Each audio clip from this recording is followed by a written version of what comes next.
आपने कभी सोचा है मनुष्य के इस जीवन का अंतिम पड़ाव कहाँ है? क्या मृत्यु के बाद आत्मा सीधा स्वर्ग चली जाती है या नर्क के द्वार पर न्याय का सामना करना पड़ता है?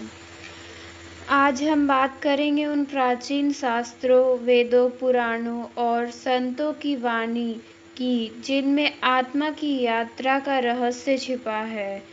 शास्त्र कहते हैं आत्मा कभी मरती नहीं, यह केवल शरीर बदलती है। लेकिन शरीर छोड़ने के बाद आत्मा कहाँ जाती है, यह उसके कर्मों पर निर्भर करता है। आज के इस विशेष कार्यक्रम में हम विस्तार से जानेंगे कि स्वर्ग और नर्क की पहचान क्या है, कर्म और पाप पुण्य का लेखा जोखा, मृत्यु के बाद आत्मा का मार्ग और वह संकेत जिनसे पता चलता है कि आत्मा किस लोक की ओर गई है।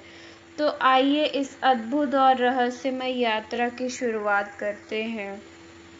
आत्मा और मृत्यु का रहस्य। आत्मा अमर है, गीता से संदर्भ मिलता है। नैनम छिन्दन्ति शस्त्राणि।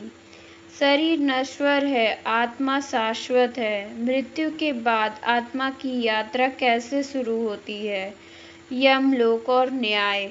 यमराज के दूत आत्मा को ले जाते हैं। चित्रगुप्त कर्मों का लेखा जोखा दिखाते हैं। पुण्य और पाप के अनुसार स्वर्ग और नरक का निर्णय मिलता है। स्वर्ग के सुख और नरक की यातनाओं का वर्णन होता है। स्वर्ग और नरक के संकेत। मृत्यु से पहले और मृत्यु के समय दिखने वाले लक्षण। शास्त्रों में बताए गए 16 संकेत की आत्मा कहाँ जाएंगी। पुण्यात्मा के चेहरे पर शांति और आभा आती है, पापात्मा के चेहरे पर भय और अशांति। कर्म और मोक्ष। अच्छे कर्म और सच्चा जीवन स्वर्ग का द्वार होता है। पाप और अधर्म नरक का मार्ग होता है।